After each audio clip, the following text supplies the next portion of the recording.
The glass was still in my hand when I heard it. Not the words. The tone. That particular register people use when they think the walls are thicker than they are. Low, amused, careless. Just smile through dinner, okay? Old men love being thanked for money they never actually see. I didn't move. I didn't set the glass down.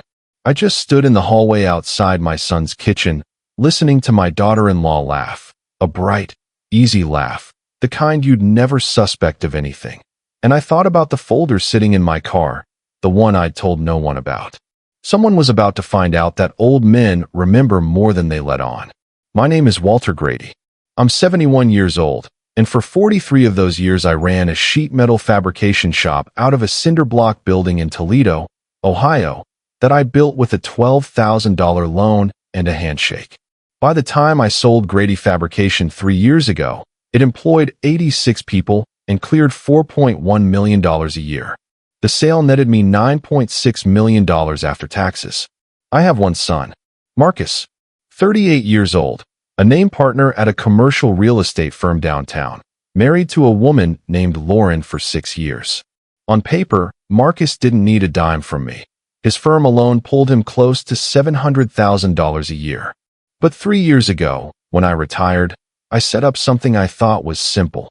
A monthly transfer of $8,000 into an account for Dad's care and comfort. Marcus's words, meant to cover whatever I needed as I got older. Doctors, a housekeeper, whatever came up. I never asked for it. He offered. That Father's Day, sitting at his table with a glass of iced tea sweating onto a coaster, Marcus leaned back in his chair, grinning at his wife like they shared a private joke, and asked me the question that started everything. Dad, do you like the $8,000 Lauren gives you?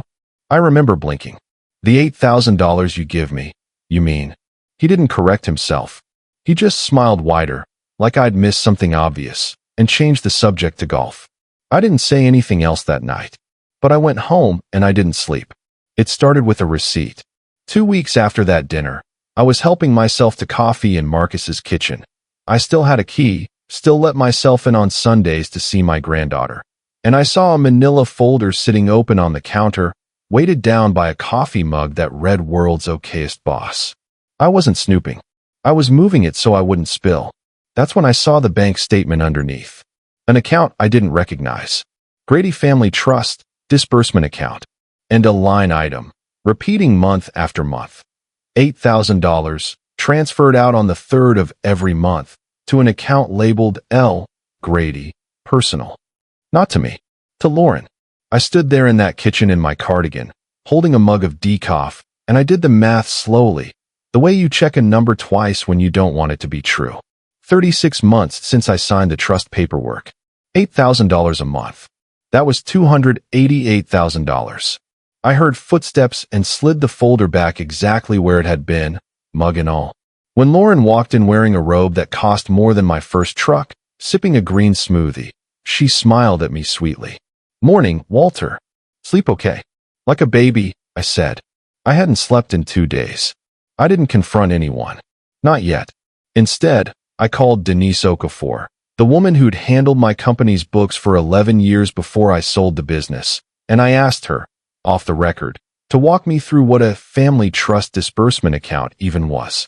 She explained in 20 minutes what should have taken 2. Someone had set up a pass-through account under the trust's name, and legally, whoever was listed as trustee controlled where the money actually went. I hadn't set up the trust myself.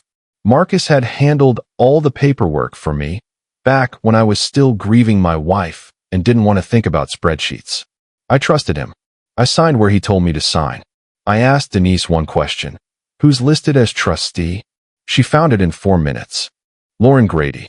I brought it up carefully, over lunch, keeping my voice light, playing it as curiosity rather than accusation. Marcus, I saw some paperwork with Lauren's name on the trust. Just wondering how that works. Marcus didn't even flinch. He set down his fork and gave me the kind of smile lawyers give juries. Dad, it's just tax optimization. Lauren has a lower effective bracket this year because of her maternity leave, so routing the disbursement through her account first minimizes the trust's liability exposure before it gets to your care fund. It's completely standard. My accountant set the whole structure up. It was a good lie. Specific enough to sound real, vague enough that I couldn't immediately disprove it at a lunch table. I nodded slowly, said, "Ah, that makes sense," and asked for the check. I asked Denise to pull whatever public records she could on the care fund itself, the account the money was supposedly landing in after this tax optimization. It took her 3 days. There was no care fund. The $8,000 went into Lauren's personal checking account and stayed there. Some months it went straight to a boutique on Fifth Avenue. 1 month, $6,200 of it went to a company called Everline Aesthetics, a cosmetic surgery clinic. Another chunk, $14,000 across 2 months, went to a property management company for a lake house I'd never once been invited to. The following Sunday, I arrived early for my visit with my granddaughter and let myself in quietly, the way I always did. I heard them before I saw them, voices drifting from the kitchen. "Lauren, he's not going to notice. He barely remembers his own doctor's appointments." Marcus, laughing. "He signed everything I put in front of him. He trusts me completely. It's actually kind of sad. Lauren, as long as we keep calling it Dad's Care Fund at Thanksgiving, nobody blinks." I stood in that hallway, coat still on, and felt something in my chest go very still and very cold. Not sadness. Clarity. I asked Denise for one more favor. Check whether the trust document itself had been altered since I signed it. She came back 2 days later with something that made her voice drop. The original trust one signed named me as sole trustee, with Marcus as successor only in the event of my incapacitation. But 8 months after signing, a notarized amendment had been filed, replacing me with Lauren as primary trustee, while I was still alive, still competent, and completely unaware. My signature was on that amendment. I never signed it. I made a decision that night, sitting alone at my kitchen table with the original trust papers spread out in front of me. I would not confront them with anger. Anger gets you a lawyer and a closed door. Confusion gets you a confession. So I became a slightly foggier version of myself. I started repeating small questions I already knew the answers to. "Now, remind me, is it the 3rd of the month the payment goes out?" I let my hand tremble slightly when I picked up my coffee cup. Not much, just enough. I started calling Marcus the wrong name. Once, catching myself and looking embarrassed. I bought a cane I didn't need and left it leaning conspicuously against my car, though I only used it when I remembered to. Inside, I was sharper than I'd been in years. Every question I asked, every stumble I performed, was reconnaissance. Let them believe the old man is slipping, I told myself. A frightened, confused man doesn't get investigated. He gets managed. And people get careless with what they think they can manage. Lauren started speaking to me more slowly, over-enunciating, the way you talk to a child. Marcus started copying me on fewer emails so I wouldn't get confused. Exactly what I wanted.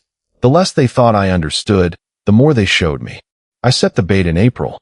I mentioned, in my foggiest voice, over dinner at their house, that my lawyer, old Frank Holloway, who'd handled my business contracts for 3 decades, had drawn up a new will, and that I was thinking of leaving the bulk of the estate directly to my granddaughter's education fund, since I don't understand all this trust business anyway, and I trust you too to handle whatever's left. It was a lie. There was no new will. But I said it while fumbling with my reading glasses, staring at the tablecloth like the thought had only half formed in my head. Then I did something I'd never done before. I left my phone on the side table by their kitchen door when I forgot it on my way out. Voice memo already running, tucked inside a case that looked dead. I sat in my car in their driveway for 11 minutes. My hands were steady on the wheel, but my heart was not. At minute 4, my phone, the one I still had in my pocket, a second one, buzzed once. Denise, texting, camera feed on the porch light is live. I can see them through the window. They're talking. I'd asked her, weeks earlier, to help me install a small wireless camera disguised as a porch light sensor, angled toward their kitchen window. Just in case. I watched the tiny screen in my lap, in the dark, in their driveway, my breath fogging the phone glass. Marcus paced. Lauren poured a glass of wine. I could see her mouth moving. I couldn't hear it yet. The audio would take Denise another hour to sync, but I didn't need to hear it to know what I was watching. I was watching them plan. The audio, when Denise sent it to me that night, was better than I could have hoped. Marcus, if he actually redoes the will and cuts the trust out entirely, we lose the $8,000 pipeline, and whatever's left of the estate goes to a 5-year-old's 529 plan instead of us. We need him to sign power of attorney before he does anything stupid. Lauren, then we push guardianship. Say he's declining. Doctors will back it up if we frame it right. The memory stuff, the cane, calling you by your dad's name last week. It's not even hard. Marcus, old men do this. We just need a paper trail showing decline. Marcus, laughing. God, imagine. My dad built a whole company, and he's going to hand it to us because he can't remember what day it is. I had my paper trail. It just wasn't the one they thought. The following Sunday was my granddaughter's birthday party. 30 guests, a rented backyard tent, Marcus's business partners, Lauren's sister, my old accountant Denise seated quietly near the dessert table like any other guest. Lauren stood to give a toast, glass raised, sunlight catching the diamond on her hand. To family, she said, smiling at me. And to Walter, who's always been so generous with us. Even if he doesn't always remember how generous he's been. Laughter. Marcus raised his glass too, grinning at his friends. Yeah, Dad's had a few foggy months. But that's okay. We're taking real good care of him. I stood up slowly, cane in hand. Every head turned, expecting the confused old man to say something sweet. I set the cane down against the table. Deliberately. It made a small, definite sound. I'd like to thank you both, too, I said, and my voice didn't shake at all. For the tax optimization. Marcus's smile faltered. Lauren's didn't move fast enough to hide the flicker underneath it. For those unfamiliar, I continued, calm as a man reading a grocery list. In the last 3 years, $288,000 meant for my care was routed instead into Lauren's personal account. Some of it went to Everline Aesthetics. Some went to a lake house I've never seen. And 8 months after I signed my trust, someone forged my signature to make Lauren primary trustee while I was very much alive and very much aware. Silence has a texture at a party like that. 30 people frozen mid-sip. I also have a recording, I said, from 3 weeks ago, of my son and his wife discussing how to frame my decline to a doctor in order to push a guardianship claim, which is, as it happens, elder financial exploitation and forgery, both federal matters when you're talking about this kind of money. Denise stood up from the dessert table and walked calmly to the head of the tent, holding a folder, the twin of the one I'd first found in that kitchen. She set it down in front of Marcus. I picked up the amended trust document, the forged one, from inside my jacket pocket, held it up for the yard to see, and tore it once, cleanly, down the middle. That's not who I am anymore, I said, and set the pieces on the table. You can be my son without being my trustee, but you don't get to be both a thief and my heir. 2 men I didn't recognize, standing near the gate, stepped forward. Detective Ruiz and his partner, whom Denise had quietly looped in a week earlier once the forgery was confirmed by a handwriting analyst. Marcus Grady, Lauren Grady, we need you to come with us to answer some questions. Nobody clapped. Nobody needed to. Within 6 weeks, the district attorney's office filed forgery and elder financial exploitation charges against Lauren, who had signed my name on the trust amendment. She accepted a plea deal, 18 months, restitution of $288,000, and a permanent bar from serving as a fiduciary in the state of Ohio. Marcus was not charged criminally. The forged signature was hers alone, but the state bar's ethics division opened an inquiry after it came out he'd known about the forgery for over a year and helped conceal it from me. His firm quietly bought out his partnership stake for a fraction of its value rather than have his name on their door during the investigation. Their lake house was sold at auction. The proceeds went first to restitution, the remainder split between legal fees they could no longer avoid. I did one more thing before the dust settled. I called the 86 former employees of Grady Fabrication, the ones I could still reach, and set up a modest scholarship fund in my late wife's name for their children's education, funded from what remained of the estate I'd nearly signed away. I also made sure my granddaughter's college fund, the real one, was untouched by any of it. She was 5 years old, and had done nothing wrong. Innocent people don't inherit their parents' choices, and I wasn't about to let a 5-year-old pay for her mother's greed. It was raining the night Marcus showed up at my door, 11 weeks later. No umbrella. His suit, one of the good ones, tailored, the kind that used to make me proud, hung wet and wrong on him, like a costume from a role he no longer had. His firm was gone. Lauren was in a facility upstate. His car, I later learned, had been repossessed the week before. He stood on my porch, water running off his chin, and said, "Dad, please. I have nowhere else to go." I looked at him for a long moment. Not with hatred. I want to be clear about that. With something closer to grief for the boy I remembered, the one who used to ride on my shoulders through the shop floor asking what every machine did. "You have somewhere to go, Marcus," I said. "It's just not here. Not yet. Maybe not ever. That's the cost of what you did, not to me, to yourself." I closed the door. Gently.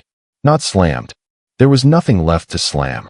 Later that night, Denise, who by then had become something more than my accountant, though neither of us rushed to name it, sat across from me at the kitchen table with 2 cups of decaf, the same table where I'd first laid out the trust papers months before.